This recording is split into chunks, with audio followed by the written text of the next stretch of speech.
Hey everybody, how are you doing? This is Rob of Rule of Two Review. Welcome back to the channel, and today we're going to discuss some of Nintendo's possible plans for the big return to E3 next month. The main reason I'm talking about this is because while we do know that Nintendo will be playing a huge part in the show, and there are tons of stories and leaks and rumors and hype and excitement conversations happening. Everyone is expecting a big show from all of the companies who are playing a part, but most especially Nintendo. It's very exciting. It is still very mysterious, which is also part of the reason we're talking about this. We don't know anything about what any company has planned for the show. We don't know what Nintendo has planned. We don't know the schedule about anything E3.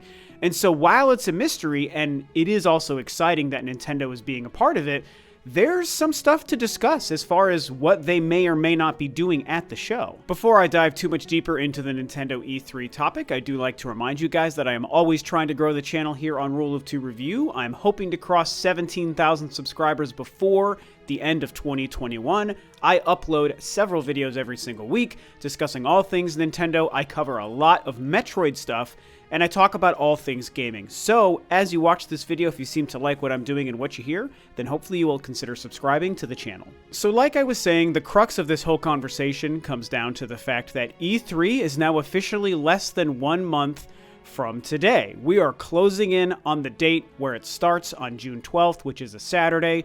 Crazy exciting, but we still know nothing about it. And for myself, as a huge fan of Nintendo and my YouTube channel here where we discuss, 95% Nintendo stuff, the big mystery is what will Nintendo do? Not knowing the schedule for anybody, the plans for E3 as a whole, or what Nintendo themselves will be doing is, I guess the word I would use is frustrating, but beyond frustrating, it's just kind of weird, right? Like, we're getting closer and closer. It would be really nice to know just what we can expect and when we should expect to tune in to whatever they might be doing. The closest information to anything official that we've gotten about E3 actually came a couple of weeks ago when the ESA put out the information that they will be releasing a mobile app and an online portal for fans and people watching the show from afar, like you and me, to tune into different aspects, like virtual booths for different companies and maybe developer interviews or whatever kind of press conferences or presentations that might be happening might also be able to be viewed from this app, which is similar to apps that different conventions release now. Like when a convention happens in person, you can download an app so that you can kind of follow along what's going on while you're there. And that's definitely cool. It's exciting. I think it's a smart thing to do for the first all-digital E3. But for now, until we actually know what to expect and when to tune into things, the app doesn't mean anything until it goes live and we know what people are doing. If we bring this back to Nintendo, the big question is what will they be doing and when will they be doing it? Are they going to do the same kind of format that they've traditionally done at Nintendo for the past 7 or 8 years? Or will they be changing it up? I will tell you right now that my gut instinct is to say that they're going to be doing the same thing. I don't know anything about their plans. I haven't heard anything. I don't think there's any sort of conversations happening out there about what we can expect, other than, people claiming leaks and rumors about games we might see. But as far as the structure and how Nintendo will deliver it, I haven't heard anything about that. So that's where I would only assume, just guessing as a fan here, that Nintendo is going to do the same thing, where they have some kind of E3 specific direct presentation that could be 20, 30, 40 minutes long, whatever the case. It plays out just like a normal direct. It's got trailers, it's got reveals. Some of the people like a Koizumi will show up and touch base every once in a while. Doug Bowser maybe shows up and then announces more games, and we just get that. And then when that's done, they would have the Nintendo Treehouse, and they would hopefully bring that back in whatever fashion makes sense to do during the pandemic. And hopefully for a day or a couple of days, they're going to showcase some playthroughs and some big gaming sessions of some of the big games that they would be talking about. If I'm being real, that's kind of what I want it to be. Yes, it's the same old, but I don't really think that this formula needs to change. Maybe some people would say, oh, that's how they've always done E3. This is the year for them to do it differently. And sure, I guess there could be an argument made for that. And it's not that I would be, upset or disappointed by that, really. I just think that the idea of doing a regular direct and then a couple of days of Treehouse, it works so well. Nintendo is so efficient at doing this. As I've said recently, Nintendo has kind of been preparing for an all-digital E3 for the past 7 or 8 years anyway. Actually, sorry, I guess it would be 10 years since their first Direct, and then 2013 since the first time they did it at E3. They've been ready for this exact kind of E3 for so long, so I expect them to knock it out of the park, even if they do the regular Direct and Treehouse format. And if you think about it, with Hyrule Warriors Age of Calamity, they kind of already showed that they have a way to do it, even during the pandemic. Because many people might forget, but a couple of weeks before that game launched, they actually did do a long-distance Treehouse from home where they had 3 different people from the Treehouse team at home, like at their computers, going over and discussing Hyrule Warriors and doing a playthrough and discussing the gameplay and the features. Like, it was a Treehouse, except for being on a stage with all the Treehouse folks. They were just doing it virtually from home.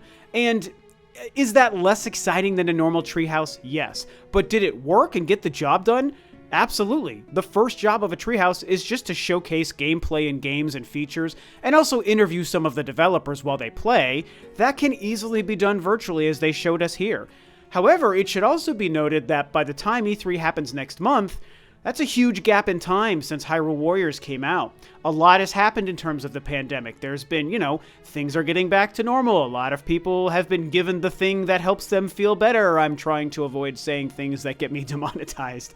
But you guys know what I mean, right? So what I'm saying is there is a chance, and we won't know until they tell us, but there's a chance that maybe things are safe enough or Nintendo is comfortable enough to do like a socially distanced Treehouse presentation where maybe people are just sitting 6, 7, 10 feet apart from each other, but they're still together on a stage at the same room.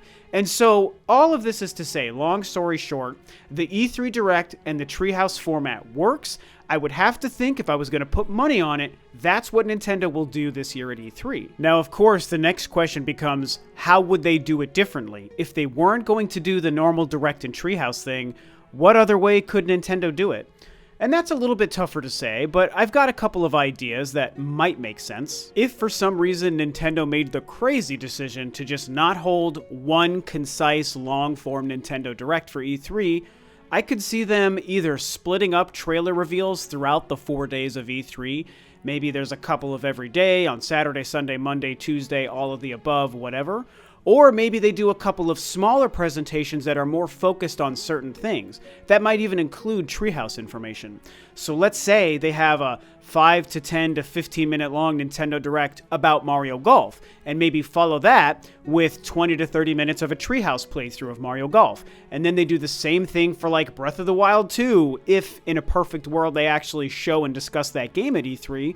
Maybe they do that. And so maybe Saturday is the Mario Golf day, and then Sunday would become the Breath of the Wild 2 day. And then Monday would become, I don't know, the Pokemon day, where they discuss the Pokemon remakes and stuff like that. So that they almost theme each day around a certain big, high-profile game. Of course, there are conversations about both Metroid and or Donkey Kong showing up at E3 and new games being made in those franchises.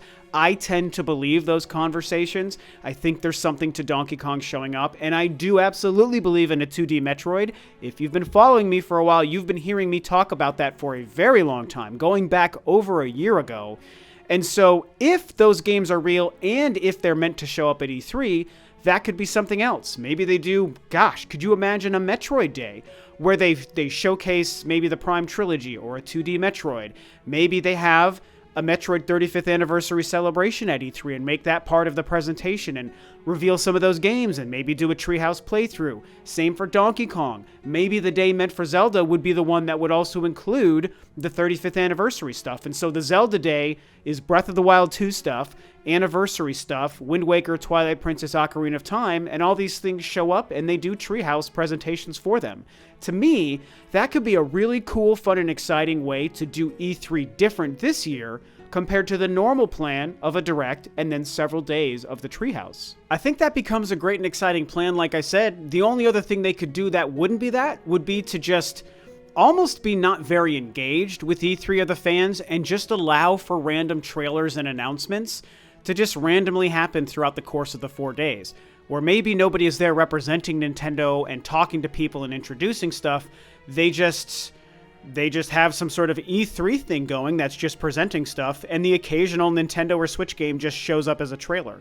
It wouldn't be very exciting, but it would be better than nothing. Maybe they would do something like that. Part of the issue here is that when we start predicting the things that Nintendo can do that are different from the normal structure, is that those theories really relate more to what E3 is doing than what Nintendo would do.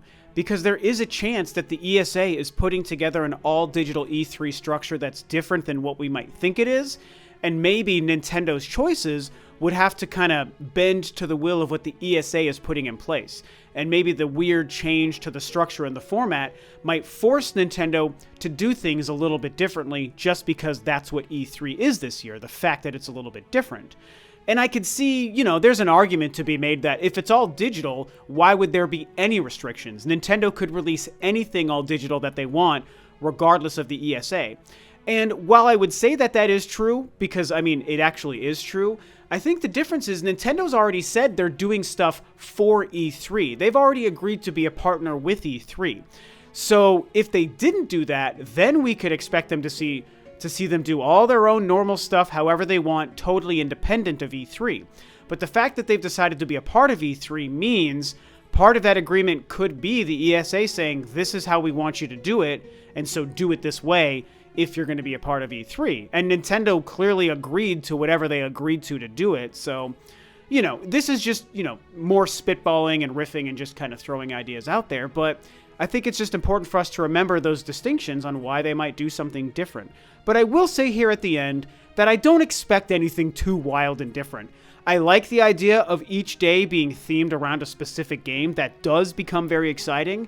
But, for all of this conversation I'm having in this long video here, I'll bring it back to the beginning and say I'm still predicting a regular show. They're going to have a direct, and then they're hopefully going to do Treehouse stuff, and they'll just talk about and show a bunch of games across all 4 days of the show. So these are my thoughts and theories and kind of, sort of predictions on what Nintendo might do, at least until they tell us further. Once they give us plans, this conversation will be moot and won't really matter anymore. But right now, while we don't know anything, these are just some of the ideas that I wanted to throw around and spitball with you guys on what they might do. So you've heard my thoughts and theories. What do you think about my discussion? What are your own predictions and thoughts on what Nintendo might do? What would you like them to do? I'd love to hear what you guys have to say about that as well. And with that, this video is a wrap. Thanks, of course, as always, for tuning in, guys. This is Rob of Rule of Two Review, and I'll catch you next time on another video.